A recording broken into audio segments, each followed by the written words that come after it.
Hi guys, it's Mama Talk Tuesday. Ooh, ooh. So it's been a while. I know I said I was gonna stick to making a video once a week until the end of the year. And by the way, I have done so. I actually have made videos. I have not posted the videos though. So I did say I was gonna make the videos. I did not say I was gonna post them, right? I have a camera that I normally use. Right now I'm on my iPhone.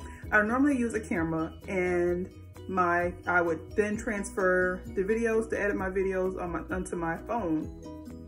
I need a new laptop. My daughter basically, the laptop still works, but it's not up to date. And I'm like, at this point, we only use it to watch Netflix and TV on it every now and then.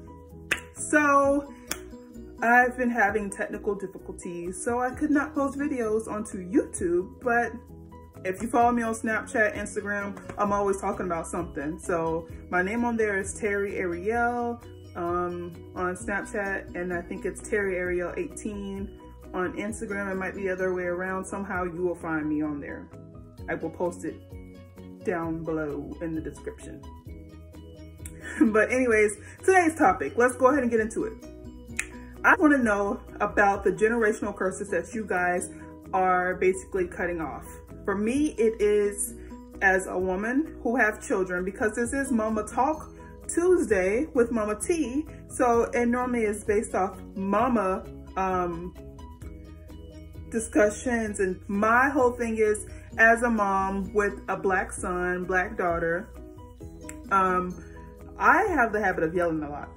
And I picked that up from my mama. Shout out to my mama if she's watching this. And my husband was like, babe, you can't do that. Like, calm down a little bit. Take it down a notch. You can tell them exactly what you want to say without yelling and screaming at them. So that is something that I'm like, okay, I understand that when my mom did it, as soon as she yelled, that was enough for me. She didn't have to whoop me. Like, she yelled at me and I was like, oh, okay, let me get myself together. And I understood the reasoning behind it now. Back then, I did not. I was like, my mom hate me, y'all. Oh my gosh, she yelled at me so much. But it actually worked in both of our favors, because look at me now. But I do not want to carry that on with my children. Don't get me wrong, my mom now is like so level-headed, and she don't really raise her voice that much, not from what I see. The grandchildren gets the soft side of her. My little sister do too a little bit. My baby sister does too a little bit. But my kids, they get the soft side of her. She just sit back and let me do all the discipline. And I'll be like, so you ain't gonna say nothing to your grandkids? And she'd be like, oh, those your kids. Okay, sis. But no, seriously, like, there are things that we have to learn to cut off as parents. Not saying that our parents were bad parents, but we always want to be better than them. We always want to be better than the last generation. So for me, yelling is one of those generational curses that I feel as though I need to cut off and not establish within my household. I know others may feel as though they do not want to whoop their kids. That's something that they do not believe in. They do not punish their children by giving them pow-pows, is what we call it. My kids get pow-pows. I'm just gonna tell you. They don't get a lot of them. We don't try to whoop our kids for every little thing. If they pee in bed, I'm not gonna go whoop my son for that, because I feel as though that's something that he cannot physically control. We're not gonna whoop him for spilling something on the floor. Like, I've literally heard moms yell at their kids and spank them for reasons that are this big. Like, it's not worth it. Is it really worth traumatizing your child for something this little? No, it's not. Because that, although you may forget about it years from now, they will not. Trust me. Because there are times my husband will bring up something and my mother-in-law be like, boy, I did not do that. And he'd be like, yo, Mom. And I'm like, babe, are you sure? Because your mom's saying she didn't. And he'd be like, I remember, because I remember it was this day at this time and this was happening when we was living here.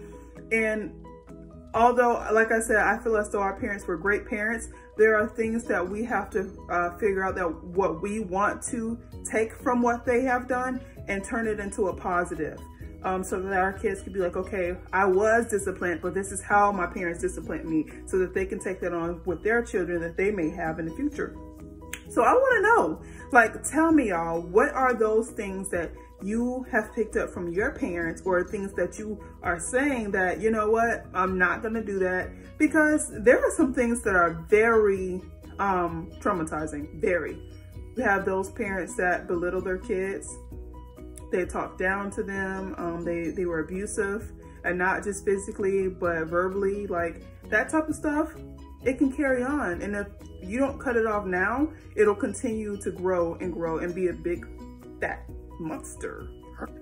But no, seriously, like I try my hardest to keep in mind the things that I was taught as a child and the things I was not taught, so that, you know, my child could actively communicate with me the things that is going on emotionally, physically, anything that may be going on in their lives. Like, I want to be a part of it. So, you know, I didn't always have open communication with my mom. And it may be because she yelled, so I was kind of scared. Like, should I talk to her about this? Should I? Because, okay, let me just go ahead and put it out there. So, I remember when I got my first menstrual cycle, right? I was at my cousin's house. We were I think we were at the pool or something like that, and we had bathing suits on, and we went back home to her house. So we could walk we actually went to an apartment complex. It was in the hood.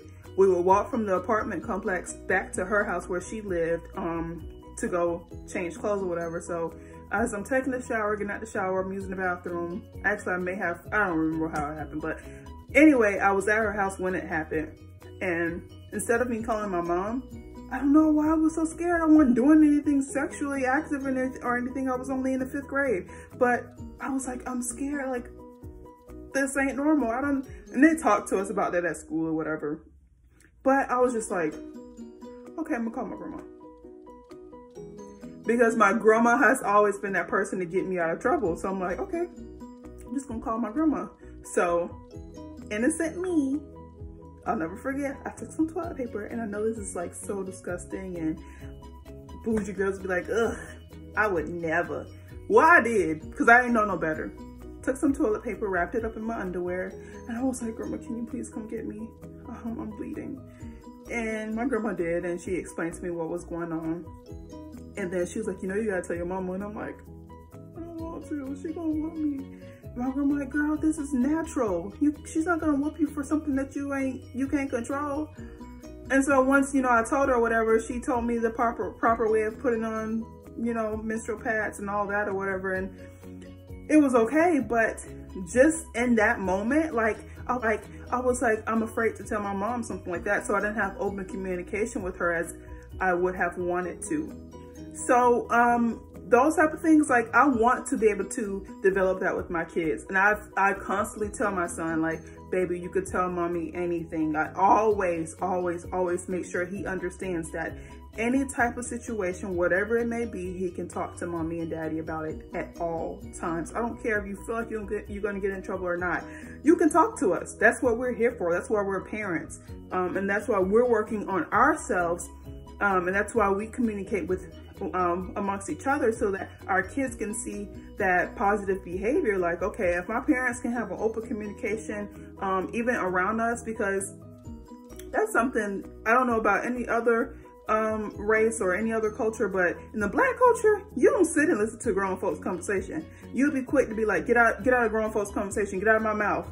And I have even said that to my son sometimes. I'm like, okay, wait, I need to stop talking to him like that, because he's not an animal. He's a child. He's a human being just like I am. So, you know, and they're sponges. So if it's something that I probably should not be talking about around him, I probably should just stop talking about it, right? But then there are times where certain conversations can be held around kids, because although we feel as though it's something that they may not be able to understand or handle, or they may go back and say to somebody else, talk to them about it. To explain to them what you're talking about. Include them in your conversations. Make them feel as though they're wanted and needed. And shoot, they might have a better answer than a grown-up would, to be honest. That's all I got for y'all today. I really, really, really would love for you guys to please comment below. I would like to have a discussion with y'all. Like, I'm begging y'all, talk to me. Let me know. Tell me how you feel, okay? All right, that's it. Peace, love, blessings.